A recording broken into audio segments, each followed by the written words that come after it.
నిత్య ప్రేమతో నన్ను ప్రేమించెన్, నిత్య ప్రేమతో నన్ను ప్రేమించెన్.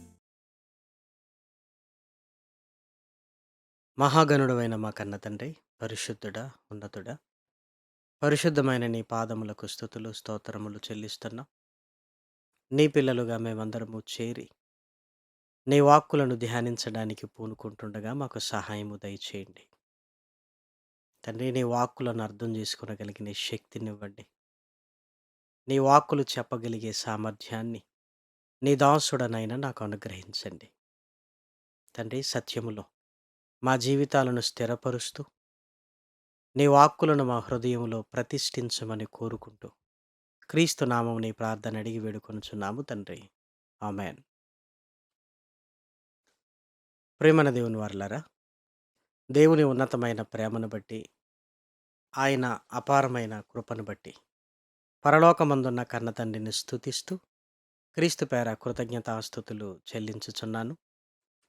దేవుని పిల్లలైన మీ అందరికీ క్రీస్తు పేర శుభములు వందనములు తెలియజేసుకుంటూ దైవిక కుటుంబాన్ని గురించి మనం ఆలోచిస్తున్నాం. కుటుంబం అంటే తల్లి, తండ్రి, పిల్లలు. దైవిక కుటుంబం అంటే కుటుంబంలో ఉంటున్న తండ్రి, తల్లి, పిల్లలు అందరూ దేవునిలో ఉండటం ప్రేమన వారిలారా. అందరూ దేవునిలో ఉంటే అది దైవిక కుటుంబముగా గుర్తించబడుతుంది. అలాంటి కుటుంబాన్ని గురించి మనం మాట్లాడుకుంటున్నాం.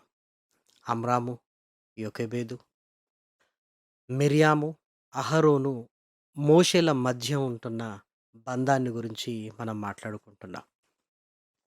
దేవుడు బంధాలనిచ్చింది మనల్ని బలహీనపరచటానికి కాదు గాని, ఒకరికొకరు తోడుగా ఉండి దేవుని కొరకు ము- దేవుని కొరకు ముందుకు బలంగా వెళ్ళాలి అని ఈ బంధాలను మనకు అనుగ్రహించాడు. అవి మరేవో కాదు, రక్త సంబంధాలు ప్రేమన వారలారా. వివాహాలు కాకమునుపు చిన్ననాటి నుంచి ఒకే ఇంట్లో, ఒకే తల్లి గర్భము నుంచి, ఒకే తల్లి పెంపకములో నుంచి, ఒకే పరిస్థితుల మధ్య ఎదిగినప్పుడు, చిన్నప్పుడు ఎంత ప్రేమానురాగాలు మన మధ్య ఉంటాయో ఒక్కసారి జ్ఞాపకం చేసుకోండి. అన్న కొరకు చెల్లి, చెల్లి కొరకు అన్న, అక్క కొరకు తమ్ముడు, తమ్ముడు కొరకు అక్క. ఇలా బంధాలను మనం జ్ఞాపకం చేసుకుంటే నిజంగా ఆ వెనుకటి రోజులు మనకెంతో సంతోషాన్నిస్తాయి ప్రేమన వారిలారా. ఒకరి కొరకు ఒకరు చిన్న చిన్న త్యాగాలు చేసుకున్న సందర్భాలు కూడా జ్ఞాపకానికొస్తాయి. అమ్మా, నాన్న ప్రతిసారి ఒరేయ్! నీ చెల్లే కదరా! నీ తమ్ముడే కదా! నీ అన్నే కదా! అని సర్ది చెప్పడానికి, మనము కలిసుంటే వారు చూడాలి అని ఆనందముతో మనము కలిసున్న సందర్భాలు, తల్లిదండ్రులు సంతోషపడిన సన్నివేశాలు మన కళ్ళ ముందు కదలాడుతూనే ఉంటాయి ప్రేమన వారలారా. ఒక అందమైన దైవిక కుటుంబముగా మనమందరము ఉండాలన్నదే దేవుని ఇష్టం ప్రేమన వారలారా. అమ్రాము, యోకేబేదుల పెంపకం, అదేవిధంగా మిర్యాము గారు, అహరోను గారు, మోషే గారులు పెరిగిన విధానం, ఇదంతా ఆలోచించగలిగితే మోషే గారు చిన్నప్పుడే మిర్యాము గారు తన సహోదరుని కాపాడుకోవాలన్న తాపత్రయాన్ని గురించి మనం విన్నాం. అలాగే అహరోను గారు, మిర్యాము గారి బంధాన్ని కూడా మనం పరిశుద్ధ గ్రంథంలోనికి వెళ్ళి ఆలోచించినట్లయితే చిన్న చిన్న సమస్యలు వచ్చినా, ఆ సమస్యలను కూడా ఎలా ఎదిరించి మరలా దేవుని కొరకు వీరు ఉన్నతంగా బ్రతికారో మనం నేర్చుకోవాలి. కుటుంబం అన్నాక సమస్యలు కూడా వస్తాయి. సమస్యలు చిన్నగా ఉండాలి. మన పట్ల ప్రేమ పెద్దగా ఉండాలి. కానీ సమస్యలు వచ్చినప్పుడు ప్రేమ చిన్నదైపోయి, సమస్యను పెద్దదిగా చేసుకొని, ఒకరికొకరు మాట్లాడకుండా దూరమైపోయేవారు ఈనాటి కాలములో ఎక్కువ. అన్నాతమ్ములకు మాటలుండవు. అక్కా చెల్లికి మాటలుండవు. తమ్ముడు అక్కకు మాటలుండవు. ఏదో ఎప్పుడో జరిగిన దాన్ని మనసులో పెట్టుకుంటారు కానీ, మాటలను మరిచిపోయి ప్రేమ లోపలుంటే కలిసిపోవడానికి క్షణం చాలు ప్రేమన దేవుని పిల్లలారా. మరి వీరి కుటుంబంలో ఎలాంటి సమస్యలొచ్చాయి? ఆ సమస్యలను ఎలా పరిష్కరించుకుంటూ వీరు ముందుకు వెళ్లారో పరిశుద్ధ గ్రంథములోనికి వెళ్ళి మనం చూడగలిగితే సంఖ్యాకాండము 12వ అధ్యాయము మొదటి వచనాన్ని దయచేసి చూడండి. మోషే కూషు దేశపు స్త్రీని పెళ్లి చేసుకొని ఉండెను గనక అతడు పెళ్లి చేసుకొనిన ఆ స్త్రీని బట్టి మిరియాము అహరోనులు అతనికి విరోధముగా మాటలాడిరి. కుటుంబంలో చిన్న సమస్య బయలుదేరింది. మోషే గారు కూషు దేశస్థురాలిని వివాహం చేసుకున్నాడు. మోషేను బట్టి కాదు గాని, ఆ స్త్రీని బట్టి అహరోను, మిర్యాము ఏం చేశారంటే, మోషే మీద సనిగారు ప్రేమన దేవుని పిల్లలారా. చూసారా? కూషు దేశస్థురాలను ఎందుకు చేసుకోవాలని కాబోలు? లేకపోతే వీరికిష్టమైన అమ్మాయిని మోషే గారు చేసుకోలేదని కాబోలు? కారణం ఏదైనా ఉండొచ్చు. ఒక సమస్య మాత్రం ఉత్పన్నమైంది. మోషే, మిర్యాములు ఇద్దరూ ఆ స్త్రీని బట్టి మోషే మీద సణుగుకుంటున్నారు ప్రేమన దేవుని పిల్లలారా. వెంటనే దేవుడు జోక్యము చేసుకున్నట్లుగా మనకు కలుగుతుంది. వారేమంటున్నారో చూడండి. రెండవ వచనం. వారు మోషే చేత మాత్రమే యెహోవా పలికించెనా? ఆయన మా చేతను పలికింపలేదా? అని చెప్పుకొనగా యెహోవా ఆ మాట వినెను. అహరోను, మిర్యాములు ఇద్దరూ కలిసి దేవుడు మోషే చేత మాత్రమే పలికించెనా? మన చేత పలికించలేదా? అని మోషేకు వ్యతిరేకముగా ఎప్పుడైతే సణుగుకుంటున్నారో దేవునికి చాలా కోపం వచ్చింది. మోషే నా ఇల్లంతటిలో సాత్వికుడు. అలాంటి మోషే మీద మీరు సణుగుకుంటారా? మిగిలిన వారితో నేను దర్శనములతో మాట్లాడతాను కానీ, మోషే గారితో ముఖాముఖిగా నేను మాట్లాడుతాను అని దేవునికి కోపం వచ్చింది. వెంటనే పిలువనంపించాడు చూడండి. సంఖ్యాకాండము 12వ అధ్యాయము 10వ వచనం. మేఘమును ఆ ప్రత్యక్షపు గుడారము మీద నుండి ఎత్తబడెను. అప్పుడు మిర్యాము హిమము వంటి తెల్లని కుష్టుగలదాయెను. అహరోను మిర్యాము వైపు చూచినప్పుడు ఆమె కుష్టు గలదిగా కనబడెను. దేవునికి కోపం వచ్చింది. వెంటనే నా సేవకుడైన మోషే మీద మీరు సణుగుకుంటారా అని ఇదిగో మిర్యాము గారిని శిక్షించినట్లుగా మనం చూస్తున్నాం ప్రేమన వారలారా. వెంటనే హిమము వంటి తెల్లని కుష్టు గలదాయెను. అహరోను గారు మిర్యాము వైపు చూస్తున్నాడు. చూచి నిశ్చేష్టుడైపోయాడు. ఎందుకో తెలుసా? 10వ వచనం. రెండవ భాగం. అహరోను మిర్యాము వైపు చూచినప్పుడు ఆమె కుష్టు గలదిగా కనబడెను. అహరోను, అయ్యో నా ప్రభువా, మేము అవివేకులము, పాపులమైన మేము చేసిన ఈ పాపమును మా మీద మోపవద్దు. తన తల్లి గర్భములో నుండి పుట్టినప్పటికే సగము మాంసము క్షీణించిన శిశువు శవము వలె ఆమెను ఉండనీయకుమని మోషేతో చెప్పగా వెంటనే అహరోను గారికి అర్థమైపోయింది. మేము తప్పు చేశాం.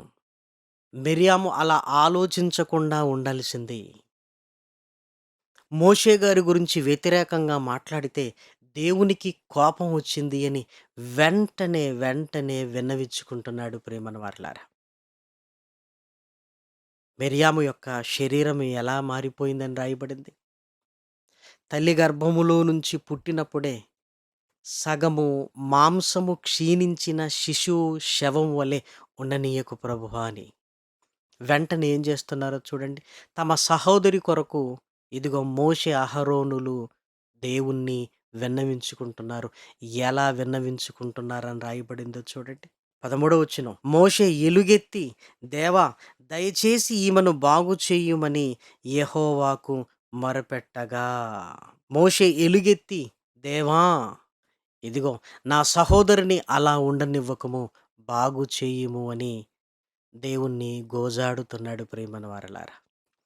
ఎలుగెత్తి అంటే మిర్యాము పట్ల ఎంత ప్రేమ కలిగిన వాడుగా ఉన్నాడో చూడండి మోషే.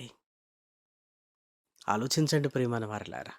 నన్నన్నందుకు సరిగ్గానే జరిగింది అని మోషే, ఇదిగో దేవుడు చేసిన దానికి నేనేం చేయగలను అని తప్పించుకోవడానికి ప్రయత్నం చేయట్లేదు. లేదంటే బయటికి అయ్యో అని బాధపడుతూ లోపల సంతోషించే స్థితి మోషే గారికి లేదు ప్రియమైన దేవుని పిల్లలారా. ఈనాటి కాలంలో ఇదే కదా! బయటికి సానుభూతి, లోపల మాత్రం సంతోషం. ఒక సహోదరుడి దగ్గరికి వచ్చినప్పుడు ఆ కష్టం పట్ల సహోదరుడు స్పందించవలసింది పోయి, ఇదిగో నేనేమీ చెయ్యనని మొహం మీదే చెప్పి పంపిస్తున్న రోజుల్లో మనం ఉన్నాం ప్రియమైన వారలారా. ఏవండీ, మన దగ్గరికి ఎందుకొస్తారు? మన సహోదరి కానీ, మన చెల్లి కానీ మన ఇంటికి ఎందుకు రావాలి? ఒక బంధం ఉంది. నా భర్త నన్ను అర్థం చేసుకోకపోయినా, పిల్లలకు కష్టం వచ్చినా, నన్ను ఆదుకునే అన్న ఉన్నాడు అనే ఒక ధైర్యం ప్రియమైన దేవుని పిల్లలారా. తండ్రి తర్వాత తండ్రి అన్న కదా ప్రియమైన వారలారా. నాకు అన్న ఉన్నాడు అనే ఒక ధైర్యముతో చెల్లి మన ఇంటికొచ్చినా, సహోదరి మన ఇంటికి వచ్చినా కాదు పొమ్మనే స్థితి ఈరోజు చాలా చోట్ల మనకు కనపడుతున్నాయి ప్రియమైన వారలారా. అందరూ ఉన్నా ఈరోజు అడుక్కునే పరిస్థితి చాలామందికి దాపురించిందంటే రక్త సంబంధాలు ఉన్నాయా? వెలిసిపోయాయా ప్రియమైన దేవుని పిల్లలారా? వాళ్ళు మన ఆస్తులు కరిగించి ఏమీ ఇవ్వమనట్లేదు ప్రియమైన వారలారా. ఒక అన్నగా నీ ప్రేమను పంచు. ఒక చెల్లిగా నీ ప్రేమను పంచు. ఒక పూట భోజనమే కదా ప్రియమైన వారలారా. ఒకవేళ చూసుకోవలసి వచ్చింది, చూసుకుంటే తప్పేంటి? బంధాలను, బంధుత్వాలను అన్నీ వదిలి పారిపోదాం అనుకుంటాం. రేపే మన కుటుంబానికి ఏదైనా జరిగితే మన కుటుంబానికి అండ వారు కాదా ప్రియమైన దేవుని పిల్లలారా? రక్త సంబంధాలకు విలువనివ్వాలి.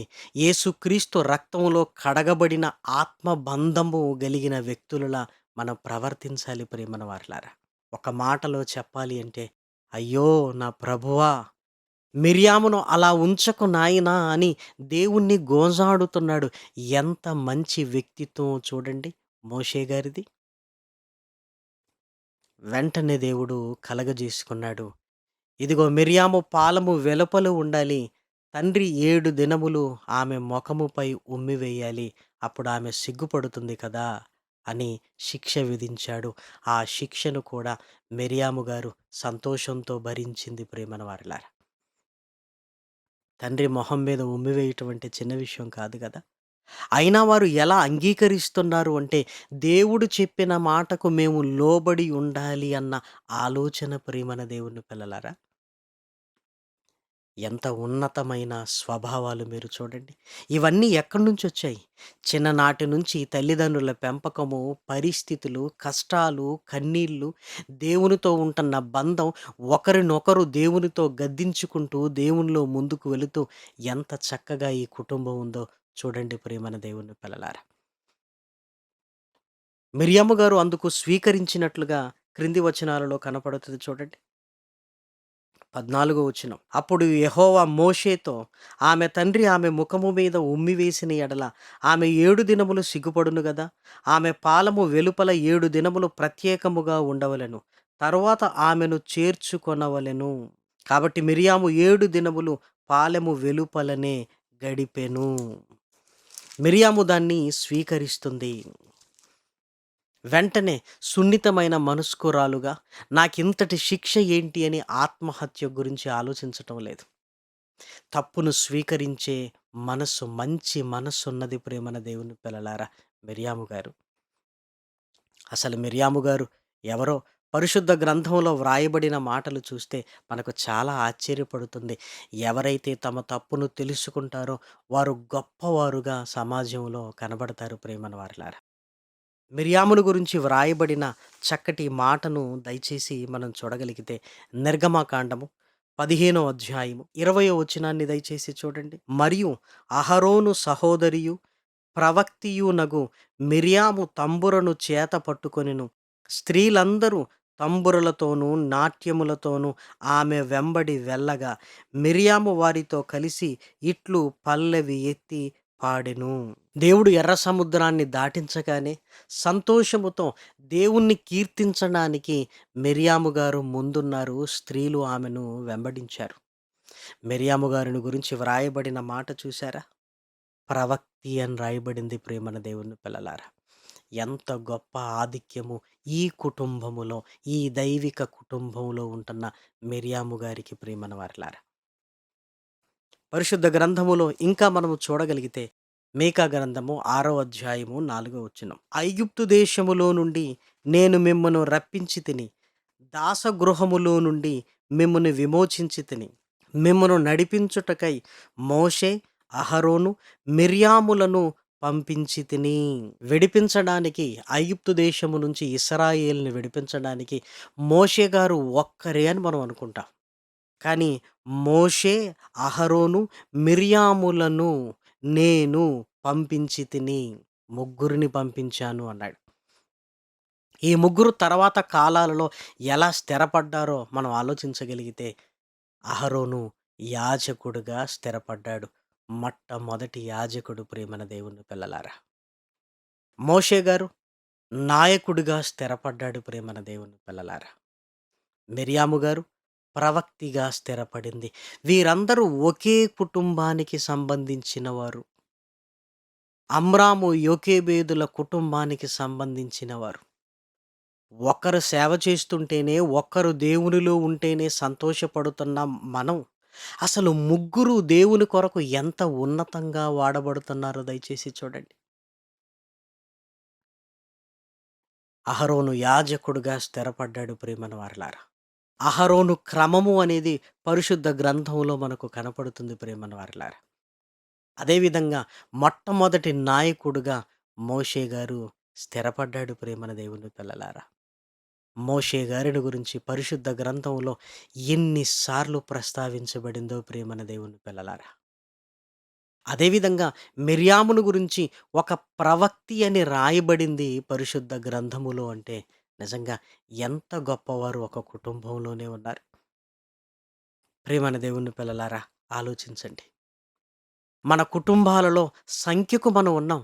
ముగ్గురు ఉన్నాం, నలుగురు ఉన్నాం, ఐదుగురు ఉన్నాం. మనం ఎలా బ్రతుకుతున్నాం?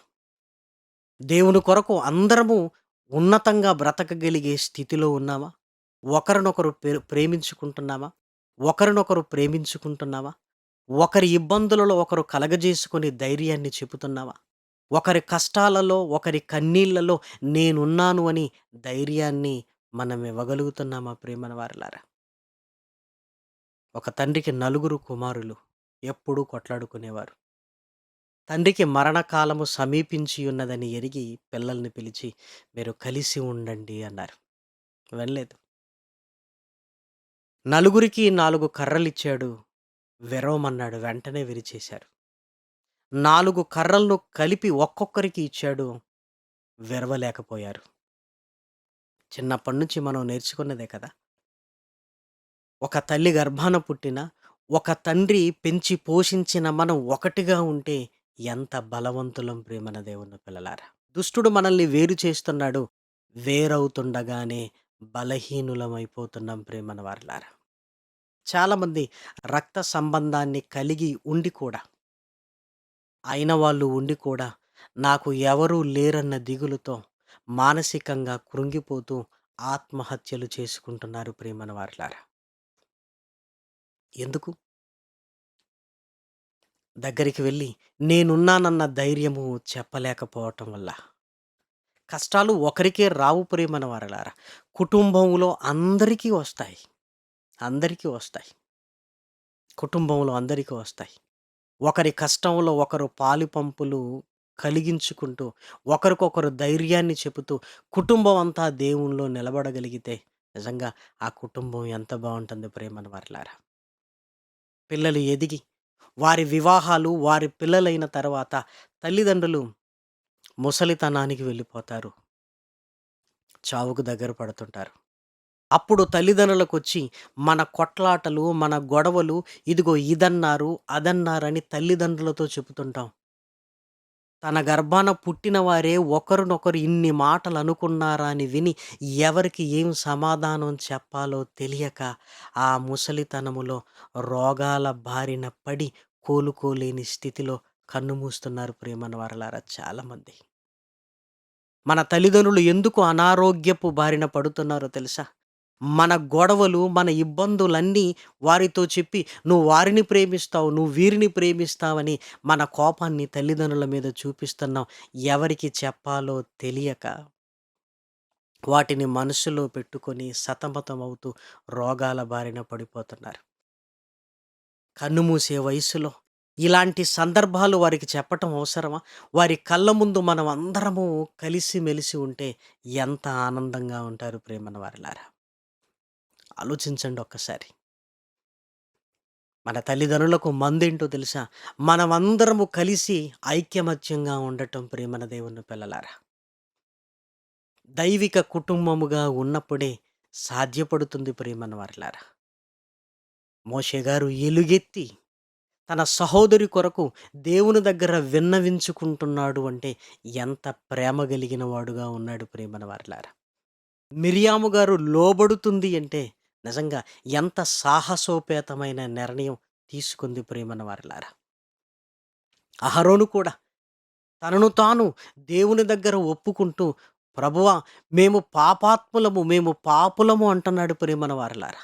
తనను తాను ఎంత తగ్గించుకుంటున్నాడో చూడండి. మేము అలా అనకూడదు తండ్రి, ఇదిగో మేము పాపులము నాయనా. నిజంగా ఎంత తగ్గింపున్నది ప్రేమన దేవుని పిల్లలారా. ఒకే కుటుంబంలో ఉన్నవారు సమస్యలు రాగానే మరలా ఆ సమస్యను పరిష్కరించుకొని మరలా దేవుని కొరకు ఎలా ముందుకు సాగుతున్నారు. ముందుకు వెళ్ళటమే కాదు, ఇశ్రాయేలీలను కానాను దేశానికి నడిపించారు ప్రేమన దేవుని పిల్లలారా.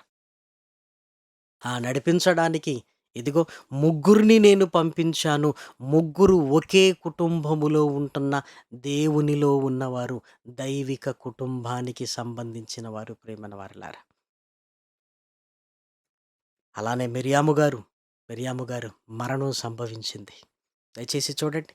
సంఖ్యాకాండము 20వ అధ్యాయము మొదటి వచనం. మొదటి నెలయందు ఇశ్రాయేలీల సర్వ సమాజము సీను అరణ్యమునకు రాగా ప్రజలు కాదేశులో దిగిరి. అక్కడ మిరియాము చనిపోయి పాతి పెట్టబడెను. వారి కళ్ళ ముందే చనిపోయింది అరణ్యంలో ఉన్నప్పుడే ప్రేమన దేవుని పిల్లలారా. ఒక్కొక్కరి జీవితాన్ని ఆలోచించగలిగితే అహరోను గారు కూడా కానానులోనికి ప్రవేశించకుండానే కొండ శిఖరం మీద మరణించాడు. తన బాధ్యతను తన కుమారుడైన ఏలియాజరుకు ఇదిగో యాజకత్వపు వస్త్రములను తొడిగి ఆయన చనిపోయాడు. మోషే గారు కూడా మోయాబు మైదానములో చనిపోయారు ప్రేమన దేవుని పిల్లలారా. దేవుని కొరకు బ్రతికి దేవుని కొరకే దేవుని మాటలను శిరస వహించి తమ జీవితాలను ముగించుకున్న గొప్పవారు ప్రేమన దేవుని పిల్లలారా. కాబట్టి దయచేసి మన కుటుంబాలలో ఉంటున్న పరిస్థితులను గమనించాలి. మన కుటుంబాలలో సమాధానాన్ని నెలకొల్పుకోవడానికి మనం ప్రయత్నం చేయాలి ప్రేమన వారలారా. ఒకరికొకరు అండగా, ఒకరి దుఃఖములో ఇంకొకరు పాలిపంపులు కలిగి ఉంటూ, ఒకరి కష్టములో ఇంకొకరు నిలబడుతూ, దేవునిలో ఉంటూ ముందుకు వెళ్ళగలిగితే నిజంగా మన కుటుంబాలు దైవిక కుటుంబాలుగా వెలసిల్లుతాయి ప్రేమన దేవుని పిల్లలారా. కష్టాలు, కన్నీలు, సమస్యలు అన్ని కుటుంబాలలో వస్తాయి. దుష్టుడు ఇదిగో కుటుంబములను పాడు చేస్తున్నాడు ఉపదేశింపకూడని వాటిని ఉపదేశిస్తూ. కానీ వాక్యపు వెలుగులోనికి వాటిని తీసుకొని వచ్చి క్షమించటం, ఇదిగో పాత సంగతులన్నీ మరిచిపోవటం, మరలా సంతోష సమాధానములతో ముందుకు వెళ్ళటం కావాలి ప్రేమన వారలారా. కరోనా వేళ కలిసి ఉంటూ ఒకరికొకరు ధైర్యాన్ని చెప్పుకునే స్థితి ఈరోజు చాలామంది లేదంటే ఇంకా మన వాళ్ళ మీదనే పగలు ప్రతీకారాలతో మనం సాధించేది ఏముంటుంది చెప్పండి ప్రేమన దేవుని పిల్లలారా. అలా ఎంత మాత్రమును ఉండటానికి వీలు లేదు. మార్పు రావాలి. మన జీవితాలలో మార్పు రావాలి. మన ప్రవర్తనలో మార్పు రావాలి. దైవిక కుటుంబముగా మనం ఉన్నప్పుడు మన పిల్లలు కూడా వారు కలిసిమెలిసి ముందుకు వెళ్ళడానికి సిద్ధపడతారు. మనకే బంధము సరిగా లేకపోతే మన పిల్లలు మాత్రం కలిసి ఉంటారా ప్రేమన వారలారా? దయచేసి ఆలోచించండి.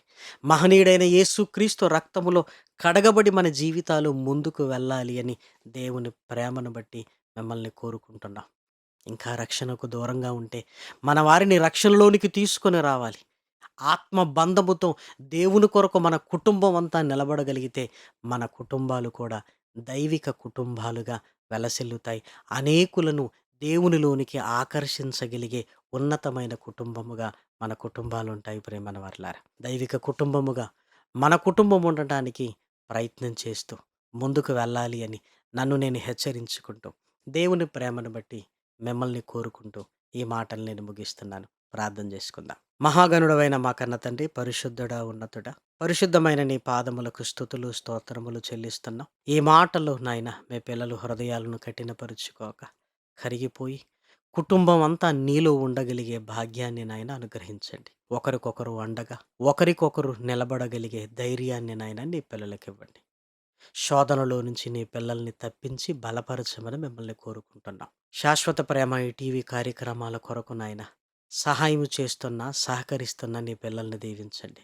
వారి కష్టాలలోనూ కన్నీళ్లలోనూ ఇబ్బందులలోనూ తోడుగా ఉండండి తండ్రి. ప్రతిఫలాన్ని నాయన నీ పిల్లలకు అనుగ్రహించండి తండ్రి. ప్రార్థనా సహాయాన్ని కోరిన నీ పిల్లలను దీవించండి తండ్రి.